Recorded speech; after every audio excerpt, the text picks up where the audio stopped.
สามฟางคือเส้นทางคนสีวิไล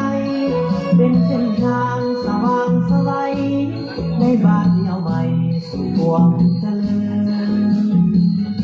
นับวันมุ่งใสสร้างก้าวไปสู่เส้นทางเดิน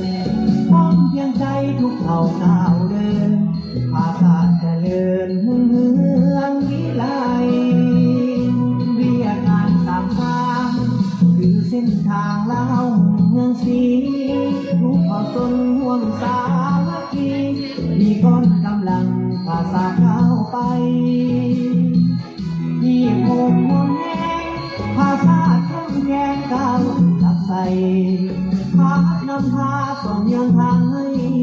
สามสามก้าวไปบ่ได้รอท่านี่มาสร้างแขวนเป็นหัวหน่วยยุทธศาสตร์ทุ่มเททุกความสามารถเพื่อประเทศชาติเฮาป้องกันสร้างสรร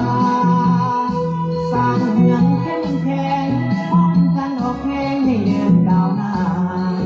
สร้างบ้านเป็นหัวหน่วยพัฒนาภาษามีเข้มแข็งจากมีกันเข้าเอาทุกคนจงพร้อมเพียงใจอุทิศตนอย่าเนื้อเห็นกายพร้อมกันเข้าไปสร้างสาหัวแปงวิทยุวิทยาพ้นความลำบากเอาต้องบอกแหงสามัคคีทนมุ่งหมดแหงสร้างสรรค์เข้มแข็งจนชั่วนิรันดร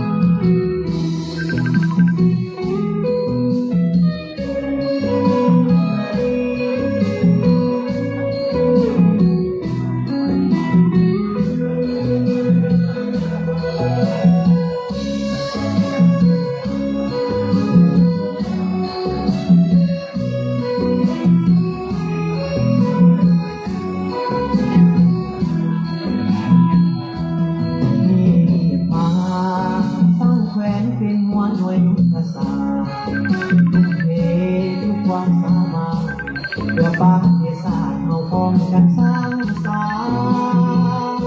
สร้างเมืองเข้มแข็งป้องกันออกแข่งให้เดินก้าวหน้าสร้างบ้านเป็นหัวหน่วยพัฒนาภาษามีเข้มแข็งจากมีกันเข้าเอาทุกคนจงพร้อมเพียงใจอุทิศตนอย่างเนื้อเห็นกายพร้อมกันเข้าไปสร้างสาหัวแปงวิทยุวิทยาพ้นความลำบากเอาต้องแข่งสามัคคีทนมุ่งหมดแหงสร้างสรรค์เข้มแข็งจนชั่วนิรันดร